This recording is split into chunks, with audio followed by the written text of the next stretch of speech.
Assalamualaikum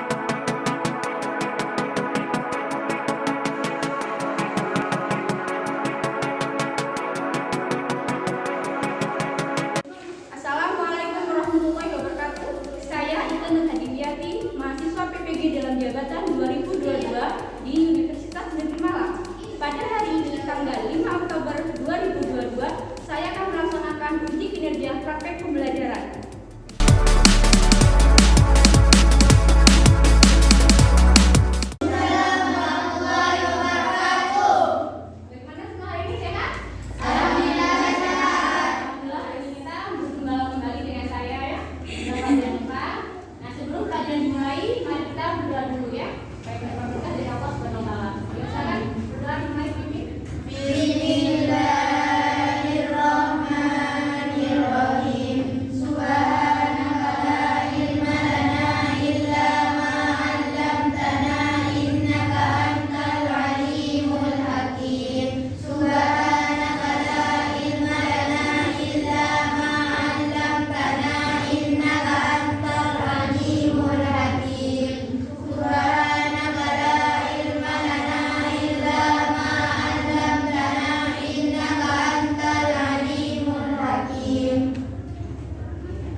Rasa bagaimana ya. Jadi kita wajib rajin ya, patut bersyukur ya kita hidup di negara Indonesia ya seperti ini ya, dalam keadaan yang sangat damai gitu ya. Nah, sebagai wujud kita menjadi negara Indonesia dan juga untuk menumbuhkan semangat kita ya. Jadi kita bersama-sama menyanyikan lagu kebangsaan kita ya. Yang enak yuk, kita dulu yuk. Kita lagu biar ya. Ya, semangat ya lagu itu ya. Kita, yuk mainan yuk. Bismillahirrahmanirrahim. Berkibarlah bendera bulan bersuci dan berkibar di seluruh Indonesia. Kau tetap pujaan bangsa, siapa berani menurunkan kau serta rakyat pun membela. Ya, alhamdulillah ya sudah nyanyi kita ya. Nah, semoga kalian bagi support lagi untuk belajar hari ini ya. Hari ini kita akan belajar tentang sistem pencernaan manusia. Yang mana pada materi ini kita akan belajar bagaimana proses itu makanan dari mulut kita kemudian diolah dan menjadi energi untuk kita, untuk pertumbuhan kita dan untuk kesehatan kita gitu ya. Nah, kemudian yang kali ini kita akan belajar tentang nutrisi. Pagi ini sudah sarapan semua? Sudah. Makan sama apa? Karena apa? Karena kekurangan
Ya, contoh makanan yang mengandung mineral ada telur, susu, kacang panjang, biru dan lain ya.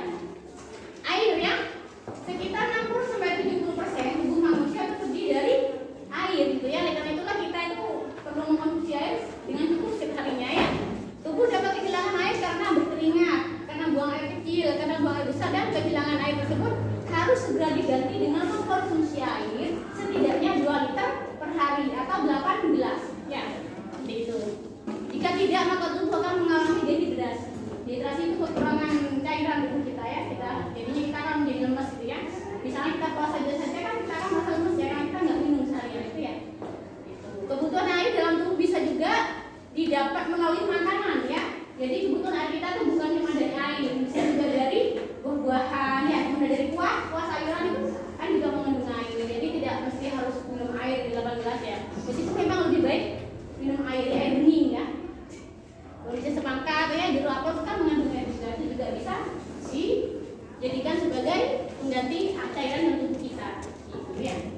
Vitamin dan mineral gitu ya. Jadi ini, nah untuk lengkapnya juga kita perlu minum air ya. Supaya apa?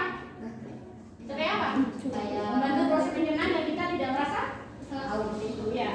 Nah, udah sekarang kita mulai bentuk kelompok dulu ya. Nanti kalian akan mengecek ya. Apa saja sih? Kalian kan biasa ya setiap hari kan apa yang setiap kali kalian makan?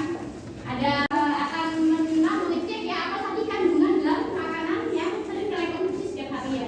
Apakah sudah mencukupi kebutuhan harian kalian sebagai ungkapan kebutuhan energi kalian ya ini ya. Kebutuhan energi dalam berbagai aktivitas ya.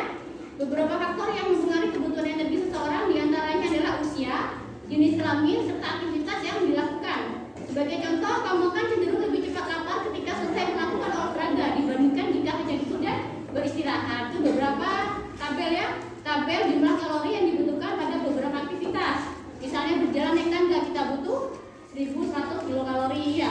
Kalau berlari butuh 570 kilokalori gitu ya. Kalau berenang beda ya. Yang paling sedikit butuh kalori itu hanya jika kita beristirahat. Karena tubuh kita itu akan lebih sedikit butuh kalori ya. Kita tidur juga butuh kalori karena apa? Kita kan tetap bernafas, tubuh kita tetap berdetak gitu ya. Dan sekarang kalian bagi kelompok dulu. Dan mas, ayo masih ikut kalian yuk. Perwakilan ke kelompok bagi kelompok 1 ya.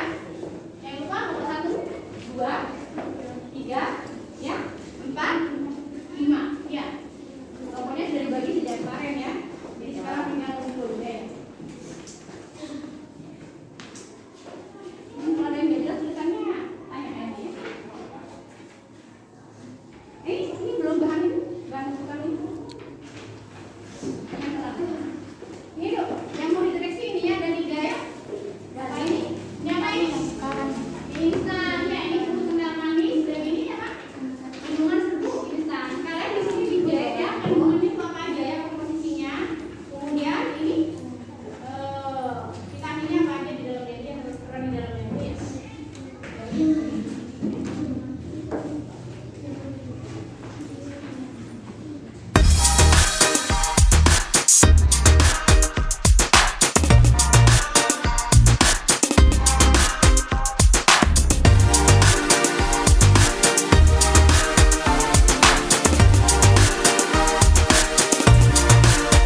Hari ini